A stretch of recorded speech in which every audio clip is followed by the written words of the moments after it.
اتكلم عن هدير، اتكلم عن هدير، عرفتوني. بصراحة محدش طلب، بس هو هي اتنشن وخلاص. اولا كده دي تاني اكبر دعاية لجيج جونسون، وانا اطالب شركة جونسون بتخصيص جزء من ارباحها لهدير واوتاك، او حتى يدوم زيت لمدى الحياة. هتقولي دي تاني اكبر دعاية؟ امال الاولى فين؟ لا يا عم مش دي، انا اقصد العظمة دي. مدين زيت 10. جونسون جونسون يا هيما. جونسون 10. مشهد ايقوني. خلينا في هدير. مبدئيا كده نص مشاكلها هتتحل لو بطلت تتصور وهي انت فاهم انت. سيبك من هدير، خليك معايا.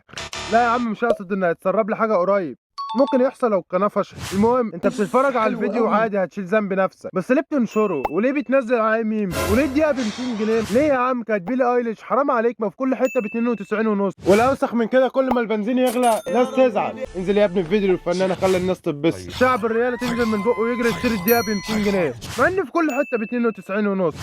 فانا اوجه كلمه الطيب احسن جبارة.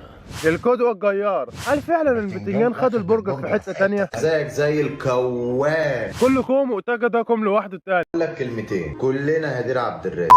ليه يا عم كلنا هدير؟ انت لوحدك اللي هدير. انا ادخل في التعليقات الاقي كل لحظة اللي عايز الفيديو يبعت خاص، اللي عايز مش عارف ايه يبعت 1000 جنيه على ولا 100 جنيه ولا.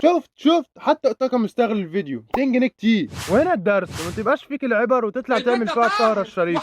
فكلنا فينا العبر بس ربنا ساترنا. فرسلت للشباب حرام يا صاحبي 200 جنيه كتير. لا بجد بلاش تفضح حد عشان ممكن تتفضح. عملت الفيديو ده عشان فيه فضيحة جديدة نزلت والبنزين غلي تاني. تاني؟ انت متحرمش. لا اوكي خلاص. مين عارف ممكن تصحى تلاقي نفسك على النت وانت راكب او الاوسخ مركوب، وساعتها انا اللي هنشر الفيديو بتاعك عشان انت هتكون سبب في ان البنزين يغلى تاني. يا ابني كله كوم وهدير وهي بتعاير واحده لسه طالعه جديد كوم تاني. اسامحك ازاي بعد ما نجست لك كباريه؟ حرفيا حصدوا اللعمه على قعده في الضلمه. معرفش ايه صله المثل ده باللي حصل، بس اللي انا حافظه دلوقتي. فنفسي اخد راحتي في الكلام واقول كل اللي في نفسي، بس الترول والكلام اللي ممكن اقوله مش بس ممكن اخد فيها تأبيده، ده ممكن يعملوا فيها زي الفنانه. وانت مرضكش اخوك يحصل فيه كده.